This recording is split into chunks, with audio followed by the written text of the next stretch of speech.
lot of the ups and downs that you're going to go through. One of the good things about speaking to a group like this is that all of you guys have that inner drive, or you wouldn't be even in here. You obviously have got a drive since you were younger, probably, or you wouldn't even be involved in this and take the time out of school with this. Getting doggone. I want to get to start off with start off with two quotes, because I think these two quotes have a lot to do with defining my career yet so far in business as a whole. That I think that if you live by, especially this first one, if you live by this and die by this and make this your foundation, you're going to get whatever you want. And it's a quote by Zig Ziglar. We all know Zig, right? You can have anything you want in life if you just help enough other people get what they want. Okay? You can have anything you want in life if you help just enough people, if you help other people get what they want. And then the other one's by John Wooden. I love this definition because of this simple fact that too many of these days, especially with us younger ones, we look at success in money, cars, clothes, valuables, what people have. When you're younger, you can very easily get soaked into a way of, if you see somebody pull up in that $80,000 car that's got that $500,000 home, that, man, that's what I want to be, that's who I want to follow. Well, the truth of the matter is a lot of those people, some of those people aren't doing the right things, and they're not going to have that for very long. And sometimes we get blinded by that. So I love this is what I truly believe the definition of success is. What John Wooden says is, success is a peace of mind which is a direct result of knowing you did your best of which you were capable of doing. Because I know a lot of people from my hometown, my family in particular, don't have the riches and golds that there is, but they're as successful as you can be. And sometimes we get blinded by those things. So those are two quotes that I've really kind of lived a lot on, that, you know, success is what I make it, and it's what I am capable of doing it the best that I am. As she talked about, I'll talk a little bit about my background. I come from a small East Texas town. I graduated high school with about 19 people in a public school. My dad was the pastor of a 50-man church. He drove a truck for his whole life as well, and my mom worked at the cafeteria. And I kind of got my entrepreneurship a lot from my mom, because when we were young, my mom started a clothing business that she had for a while, and it kind of got out of hand as we got growing up, and the time getting taken away from her. And then she went into the school world with the cafeteria, child nutrition. Then she started her own cafe, and so I kind of got a lot of that driving things from my mom, on the aspect where my mom will always tell you, my dad is the one that will talk about doing things. My mom's the one who just jumps out there and does it. Okay, and I kind of got the whole jump out there and do it, and let's just mess up along the way.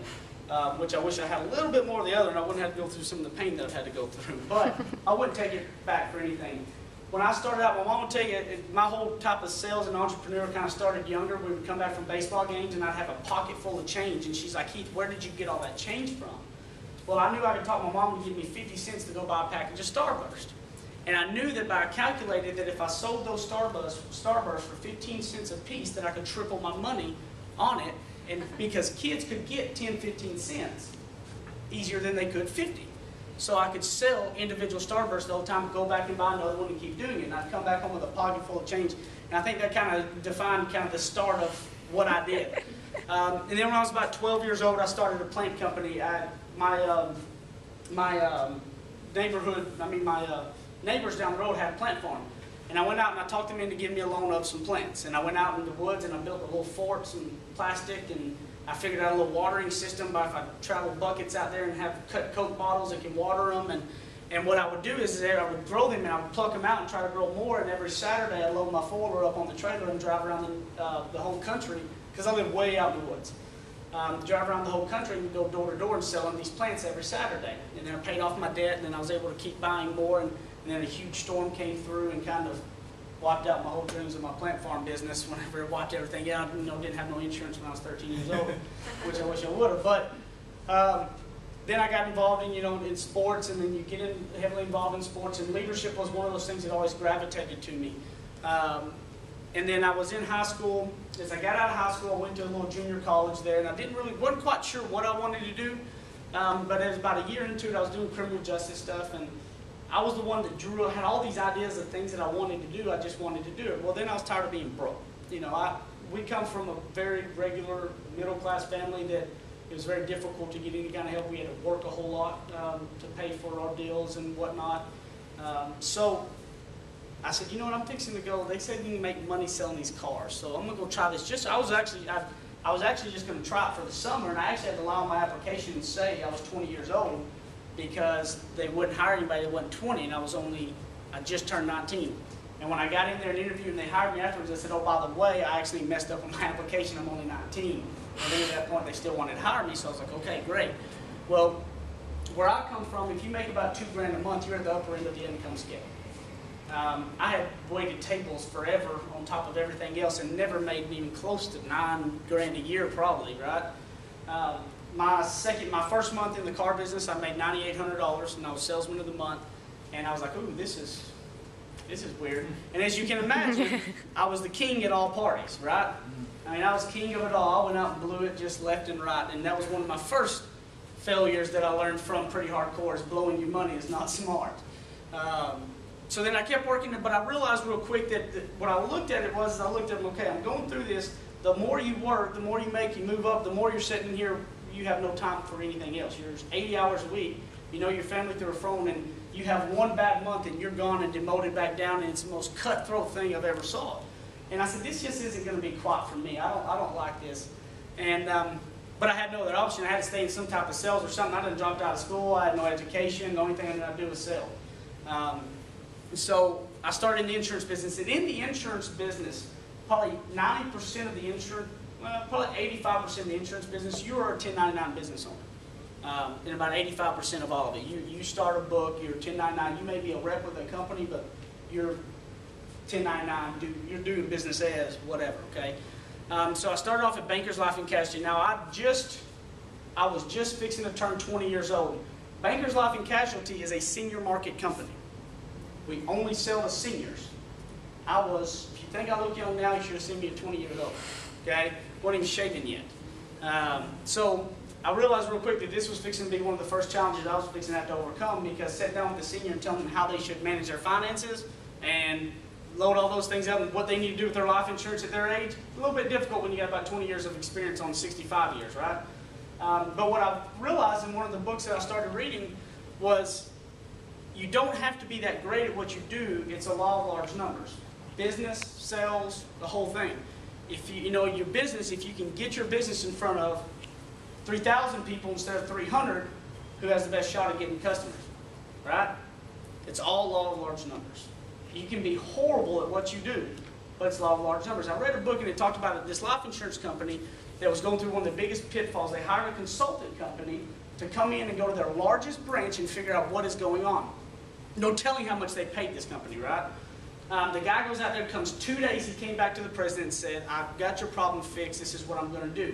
I'm going to go out for the next 3 weeks and take all your sales reps and we're going to go park in neighborhoods and I'm going to make them walk up to the doors and knock on the door and say, you don't want to buy life insurance from me, do you? Now, can you imagine if you're paying somebody as much money as they're paying them, they come back with that kind of answer? The guy was irate. He said, I'll tell you what, I'll make you this deal. In 3 weeks, if I can't show you the results, I'll pay you back everything you pay us. It was a deal. Within 3 weeks, they quadrupled the amount of sales they did the whole 3 months combined. From simply knocking on the door and saying, you don't want to buy life insurance from me, do you? Because it's all a law of large numbers. The activity was not there. You can be great at sales, you can be great at business, you can be great at putting all your stuff down on paper and have all these plans, but if you never jump out and do it, it does no good. So when I read that, I said, okay, that's what I'm going to do, because they have these ideas of doing things, and you know, in the insurance, a lot of the insurance world, you're thrown to the wolves, figure it out, get after it. You don't get a lot of support in most companies. It's just kind of a law of large numbers. They look at it and just bring in as many sales reps as we can and let's see who can make it. So that's kind of what I was thrown into, and I went off real bad. It was a real rough start, and I went flat broke. I quit my selling cars way too early, then I couldn't pass the insurance exam. It took me 4 times to pass the insurance exam. Exactly. I mean, I wasn't no scholar in school. That's why I didn't finish. TJ here, he runs the office here in Tallahassee. He had a sales rep one time that had failed the test, and I was going in there, and he was like, man, I failed again, and I'm sorry. Don't think I'm stupid, please. I wasn't da-da-da. And I said, buddy, if you fail it one more time, then I'm thinking you're going to be the next greatest salesperson there is in insurance, because it took me 4, and you're almost there. So keep after it. So that was something to overcome to get in. Then you got to overcome the whole senior market aspect of it and not the training. So I figured it out. I failed miserably, didn't make any money. What happened in the insurance world, you get advanced commission. So if you get paid money, they're expecting that policy to pay for 12 months. If it doesn't, it's called a nasty word called chargeback. Okay, you got to pay that money back. Well, I come from the car business where you sell a tangible item that I could close somebody down pretty good. And when you leave that lot, you ain't turning it back in. Well, the insurance doesn't work like that. It's a never closed sale. They can cancel it at any point. So I made 10 grand in my first month, and all $10,000 was chargebacks because they all canceled it. So I was digging myself out of a hole that I was already broke in. And with about my 4th month with Bankers Life and Casualty, I ended up being the #1 agent in the country. I had been paid over about $82,000 in commission within 4 months, and the second place was somewhere around $28,000 so far in the country. And Bankers Life and Casualty is a national Fortune 500 company. So it really taught me pretty quick that if you just do the law of large numbers, I learned the law of large numbers. You can hear me say that a lot because in what you're going, if you take the law of large numbers and ingrain that in your head and don't worry about anything else, you're going to make it and learn it along the way. But as I did it, well, this was one of the first things I learned on leadership and how important leadership is when it comes to running a business or anything, is that I was the #1 agent in the country. The president brought me down, gave me all my awards, wanted to meet this 20-year-old kid that had done it. The very next week, because I didn't follow the systems they wanted, they had to do, you had to make 300 cold calls on the phone a week, 15 appointments, and 3 sales, okay? I didn't like the phone. I went and knocked in neighborhoods. I parked in neighborhoods and knocked on every door there was. I got kicked out of every grocery store parking lot in East Texas. Because what I figured out is who's the only people at the grocery store during the week, in the daytime? Older people, right? So it's like, I can get these flyers printed up and go hand these out to as many old people as I can. And I got kicked out of every one of them, and I just kept going back around until the other ones kicked me out. But it worked. The average sales agent turned in about 3 apps a week, and I averaged 23 apps a week. So the very next week after it all happened, he sat down and we got up. He wanted me to stay in there, and the field trainer there, the manager there, was going to put me on probation because I had not made the 300 cold calls the past week. But I had like 23 applications to turn in, and I was #1 in the country, and I made this guy kill him, right? So I said, you know what, I think I'll be on permanent probation. You know, that's just, that was the first sign I learned on leadership of, instead of trying to mold everything and everybody to your way of doing it, you need to take what you can learn from the people that are doing other things and not have such a big ego to learn from everybody else as well. So I took that, and a guy called me from Dallas that got my information and said, hey, do you want to start your own insurance agency? And I said, well, yeah, I'll do, but I don't know what I'm doing. I mean, I've only been in business 5 months, and I've been in the senior market, and I don't even know what I'm doing right now. I'm just talking to a lot of people. And he said, well, if you take what you've done, let me show you a method that if you follow that, then you can do it. I said, okay. So I got contracts with these companies, and they all denied me because I was too young, and I had not had my insurance license long enough to get these top contracts to do this. So I ended up going up and selling myself on getting the contracts, and I had to write, the average person had to do $250,000 each year to keep their contract. With that type of contract, you have to do that with every single company. When you own an insurance agency, you're having contracts with 25 plus companies. So I had to do $250,000 premium with all of them to keep that contract. So what I did is, I made those promises, and they added an extra $100,000 on top of it all because of how young I was and the experience that I didn't have, and my license hadn't been long enough. So all right, we're going to make this happen. He said, if you just hire sales reps, take them with you to do what you do. So in my apartment bedroom, the spare apartment bedroom, I bought me a little desk from Target and a refurbished laptop, boxes up on the wall. My first agency meeting, my first agent, Paul Ward, still talk to him to this day, sat on the edge of my bed, and the first meeting basically went like this. I don't know what we're going to do, but we're going to go out, you're going to follow me, we're going to go knock on doors. That's all I know how to do. I said, okay. I built that business up to our first year. It was about a $1.2 million book. I moved into a huge office. By my second year, we were about a $2.4 million book. I had about 15 to 20 sales reps, had a large agency running out. And everything was going great, smooth, grand, loving everything, and then healthcare reform talk came around. 80% of my business was health insurance. So when healthcare reform came around, Obama got elected. When the time Obama got elected to May of that year, my book dropped by 40%. Now, you understand, at this point I had became accustomed to a nice lifestyle. I was making a lot of money. I had an office overhead that you had to bring in $4,500, $5,000 a month to break even on the overhead that I'd had. And so when you lose 40% of your revenue in 4 months, you've got to figure out something pretty quick. So I started looking at all the numbers, running everything behind what my book was, and figured out the supplemental market, the worksite market, was a way that I needed to be going. And at this point, I went flat broke again because that revenue coming out with what I had to use and access to keep it, I started losing it all because of that revenue loss. When that happened, I had to sell all the stuff that I had personally, get rid of that office, and that's when I found Colonial Life, which is basically the same thing. I was going to add Colonial Life to my book. And then when I learned the structure of the compensation for it all, I realized I would be ignorant to be doing all these other things when this pays so much more money than what that did. So I started my other one. It was Oakes Insurance Agency, Inc., and then I just DBA'd Colonial Life. And just sold mainly, 100% of everything was through Colonial Life, the insurance company Colonial Life. And I had to start all over again, and I didn't have an office, and so I was interviewing people in hotel lobbies. Imagine sitting down to interview with a 22-year-old kid in a hotel lobby that at this point I had to sell everything. I had a 94 Lexus that was beat all to fire. And I'm sitting in a hotel lobby telling you to come with me on a 100% commission job, and I'm going to make you a lot of money, and I don't even got an office. We're in a hotel lobby. That's where I'm driving, right? That was very difficult. That was a very big challenge to try to overcome. But then again, I reverted back to law of large numbers. Nobody interviewed as many people as I interviewed, okay? Because the people like you were the people that would come with me. Because you had a hunger and a drive inside that said, you've got that extra motive that I can make something happen to myself. So I knew if I talked to enough, I would find that type of person. And so I did. Within my first year, we built it up to $1.3 million, 1.38. I was the #1 in the country with Colonial Life in my first year as well. I mean, Colonial Life is also a Fortune 500 company. We've got about 12,000 field agents and about 1,200 home office employees. And I started doing very well. And at this point, and I want to tell you, I'd never in my life dreamed of going to a corporate America at all. I had dreamed my vision of building my insurance business to different sides of the insurance business, all kinds of things in my business that I was going to build and run. And then Colonial Life came after me and said, we want you to be the youngest corporate executive ever. We want you to take over North Florida and South Georgia. This territory was the worst territory in the entire country for sales. And at this point, I'd also just started with my parents' HAS Investments and Renovations and Investments. It's a company we have in Texas. We buy real estate, we rent it out, we buy homes, flip them, and do all those things. And I still have that. We still have that today. I just kind of worked that from here and whatnot. So when it came up, they put the challenge in front of me because the vice president of sales of this knew that if she showed me the challenge it was, that it would very much so inspire me. But one of the things that I always lived by was the developing of people.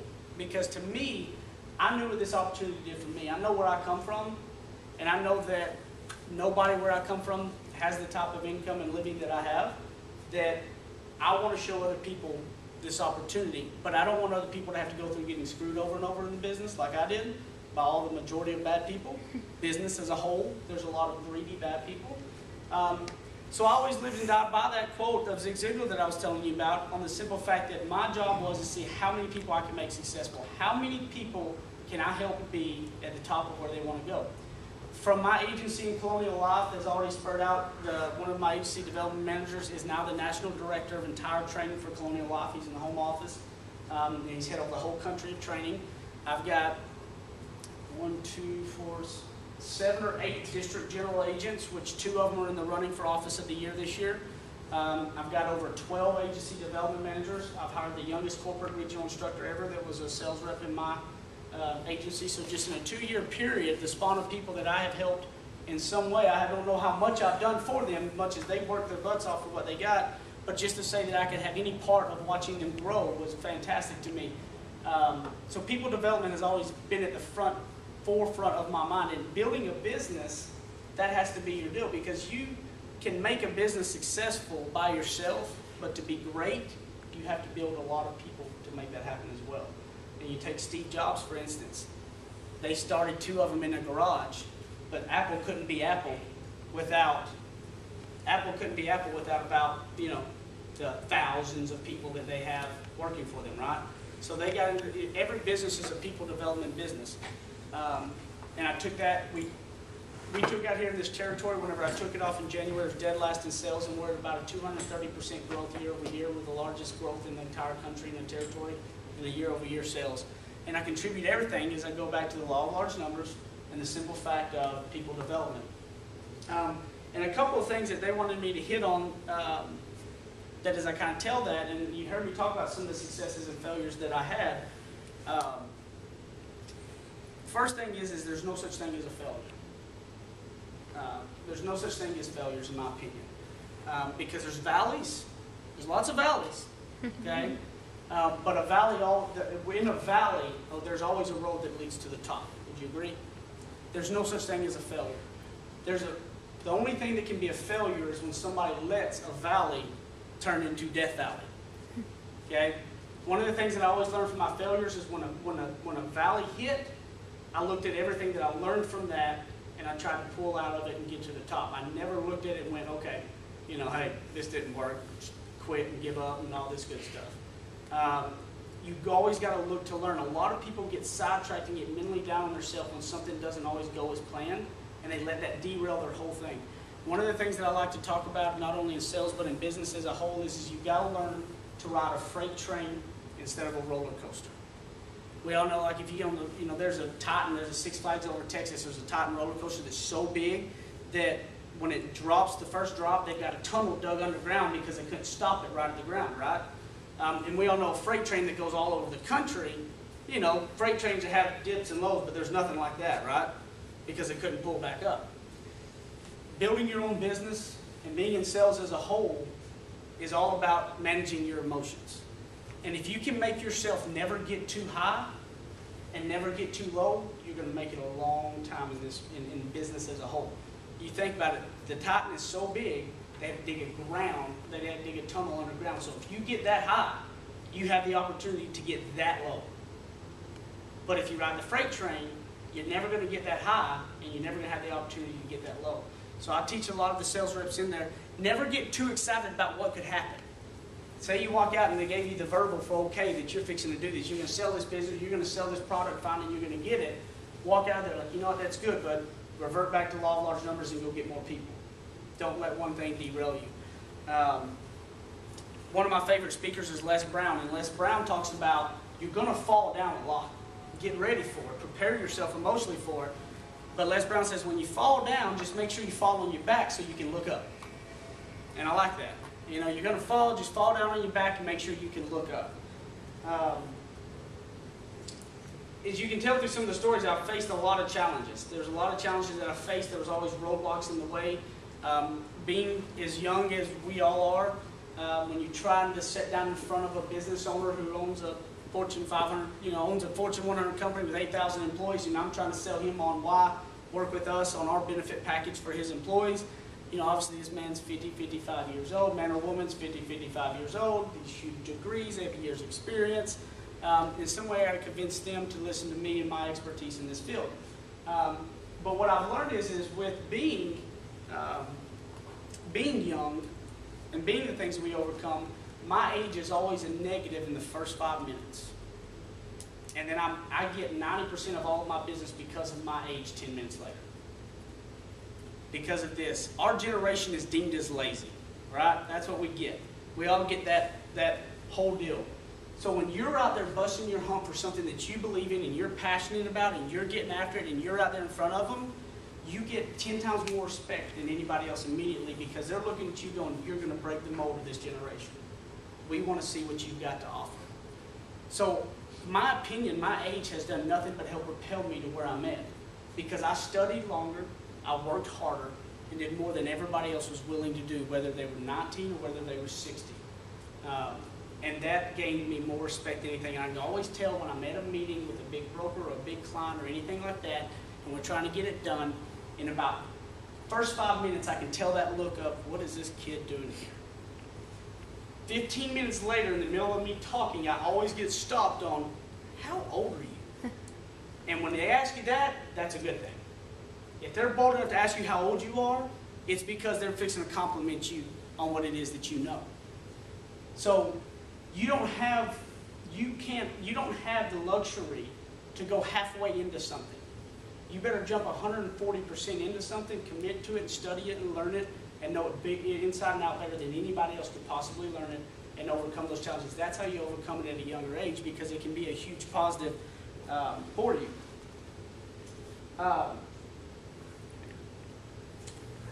Some of the advice that I would kind of give you guys, especially in the in the emerging new economy and those things, the advice that I tell you as you come out of here is don't worry about the economy. There's no such thing as an economy. There's no such thing as a good economy. There's no such thing as a bad economy. I heard her talking earlier about the National Convention, and I heard you talking about the people there that were made millions this year and whatnot. Okay? People still are making millions. People are still making thriving businesses. There's no such thing as an economy, in my opinion. Because I know that if you set your mind 120% to something and you're passionate about it, people are going to feel it and want to be a part of it, and you can make things happen. It's the people that are looking for a handout and want to sit back and relax and do all those things and have an excuse for everything, the ones that will not make it. You can't let people crush your dreams on the things that you want. You just got to do it. I was told about 20 times from close friends when I started my insurance agency from scratch, when I was as broke as I was, eating ramen noodles and having my friend, ramen noodles, I can't even eat them anymore, to get a real job. All of them told me to get a real job. And in Texas, the oil field is a big business. The oil field makes a lot of money, and all of them were working 7 on, 7 off, 14 on, 14 off, making $5-6 grand a month, and they were just living it up, man. And I was seeing all of that and all the stuff they had as I was sitting there busting it for nothing at that point, right? I can promise you now, none of them tell me to get a real job. None of them can quite say that now because they're all out. I get pictures of them all greasy and greased up, and I'll send them back. I got my shoes wet as I was walking to my car today, and I was a little upset about it. But the most important thing is I absolutely get up every day and love what I do. There's not, at 24 years old on a Sunday, as much as I love football, I can't wait to go to sleep to get up and go to work on Monday. They absolutely dread what they do. Get up and go do it to live paycheck to paycheck on doing that. I always tell them if I didn't make the type of income I was able to make, I would still love every bit of what I do. The passion for people, the passion for developing people, the passion for giving people the opportunity that others won't give them an opportunity on, and let them thrive are the things that I really live by and love the most that there is.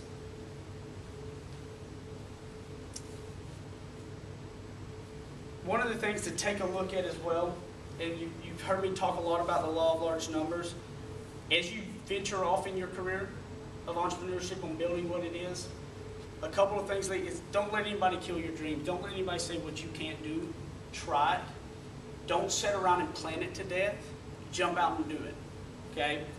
You do it at 120% commit, and commit to it to the point that literally I tell people when they come in the insurance business, if you're not willing to be in the poorhouse or the rich house 90 days from now, don't do it. Because a lot of other people in the insurance world will sell people on this great income potential and all these things. And I'm not as much like that. I feel like at the point that if I can do whatever I can to talk you out of it and you still want it, I'm fixing to make you a lot of money. And the simple fact of, if you can promise me on the 89th day, if you're in the poorhouse, that you still have enough faith to get up and bust it because you think on that 90th day you're going to be in the rich house, there ain't going to be anybody that works harder than you in this team of people, because there's no way, it's absolutely impossible to be in the the poorhouse on that 90th day if you do those things and you're committed. Throughout your career that you're going to take off on and the things that you venture on, do not be outcome oriented. Do not look at outcomes. Do not try to picture what's going to be and think this is the outcome I need. This is the sales volume I need. This is the amount of people that I need working for me. These are the things that I need that will kill you. He was talking about a guy that was in a POW camp, and he was talking about how did you make it out with all these other people when you're an optimist? You know, how did these other people not make it? So what the difference is they would set time frames. They're very optimist people. They're like all these great things that we're gonna get out of here. This is gonna be awesome. They had the great mindset, right? However, they kept going, we're gonna be out of here by Christmas. I know it. And they got everybody feeling great about it. And Christmas came and it didn't happen. We're gonna be out of here by Easter. Watch this. By the next time they had it and it didn't happen, they were crushed and their spirits were died and they died. And he said, what I did was I just said, I'm gonna be out of here one day. I'm gonna be out of here one day. He never set a deadline on himself. He was never outcome oriented. Don't be outcome oriented. Be activity driven. It's the only thing you can control. The only thing you can possibly control is the law of large numbers and the activity that you create to do whatever it is that you're passionate about at the level that you need to do it at. And if you're outcome oriented, you're going to let failures be a failure instead of a valley. it never fails. When that failure hits, it's going to take you to a failure instead of a valley because you had something in your mind of what it is that you were doing. And that's what I try to teach a lot of the people in our sales force. I have probably 100 to 150 people under my watch from North Florida and South Georgia. I cover from Orlando to about Savannah, Georgia. And what I tell the leaders in the territory is you've got to keep pushing your salespeople that it isn't easy to stick with it. And don't always look at the outside of what people are. When you're doing it, you've got to be a people-driven organization. The best sales rep I ever hired come in and interview with a Nirvana t-shirt on, tucked in khakis with spiked up hair. Okay? By far the best sales rep I've ever hired. Everybody else in the business world, if he'd have walked into an interview, would have turned their nose up and made him walk out. That kid had been selling oil change cards door to door for a year and a half while he was a full-time college student, making a phenomenal living doing it. And when he came in not understanding a thing that I said, he had the things I could not teach. The intangibles, the get up and do it, the drive of the being able to deal with the objection, and he had the automatic thing in his head of riding a freight train because you can't be on the roller coaster if you sell oil change cards door to door, I'm sorry. And so I hired him. Not only was he the top sales rep in my district, but he was the top sales rep in the territory. And when I came out here and I got rid of the sales instructor that was here, he's now the youngest corporate regional instructor ever with Colonial Life as well. Now he's got a suit on and you couldn't tell he's in Nirvana t-shirts because my thing is I can clean you up. I can teach you insurance. I can teach you sales. Heck, I can teach you business. But I can't teach you to get up out of bed yourself every morning and take a beating over and over and keep going. I think there's two important books that I know that laid the foundation of what I got. Mindset. It's the Psychology of Success. It's called Mindset, Psychology of Success by Carol S. Dweck. This book talks about a growth mindset versus a fixed mindset. Every one of you in here probably have a growth mindset in your main areas of business and whatnot, or you wouldn't be in here. But it really helps you understand that you can have a fixed mindset and growth mindset in every parts of life. And if you want to make the switch to a growth mindset in that part of life, then it shows you how to do it. And it's one of the most phenomenal books. It talks everything from business to parenting to school, relationships, and the whole 9 yards. And it talks about your fixed mindset versus your growth mindset. I highly recommend to pick up that book and read it. And the other thing is 21 Irrefutable Laws of Leadership by John C. Maxwell. First of all, anything that has John C. Maxwell's name on it, read it. Okay? He has more leadership books, and he's world-renowned as one of the greatest leaders of all time, the greatest teaching of leadership. 21 Irrefutable Laws of Leadership by John C. Maxwell was a book that I read that changed my whole leadership career. And then the book Mindset really helped take me to the next level and understand other people's mindsets. So as you leave here and you go on, make sure you're not outcome-oriented. You have to study leadership every day. Leadership is going to be the most vital part of you and your organization growing in whatever it is that you try to do. A leader that is a leader of people that cares about their people more than anything else. I tell every one of my people, TJ was talking about it today when he got started, you have to be willing to sleep on a park bench and your people sleep in a Hilton before you ever get to sleep in a Hilton. You better be willing to give up everything you've got for your people, because if you turn around, if you think you're a leader and you turn around and you start walking, you look behind you and nobody's behind you, you're just on a nice stroll. Okay? You have nobody coming behind you. Leadership is inspiring people and developing a fellowship. Study leadership like no other. Dig into it. Learn it inside and out. Learn what the great leaders do and how it is. Develop people, care about your people by not just saying it, by proving it and doing it. And if you've got to get those attributes, you don't become outcome-oriented, and you stick to activity and law of large numbers, everything else will come along and will fix itself. And I think I'm going to stick around here for a little bit, so if you got anything for me, has anybody got any questions for me? Any questions?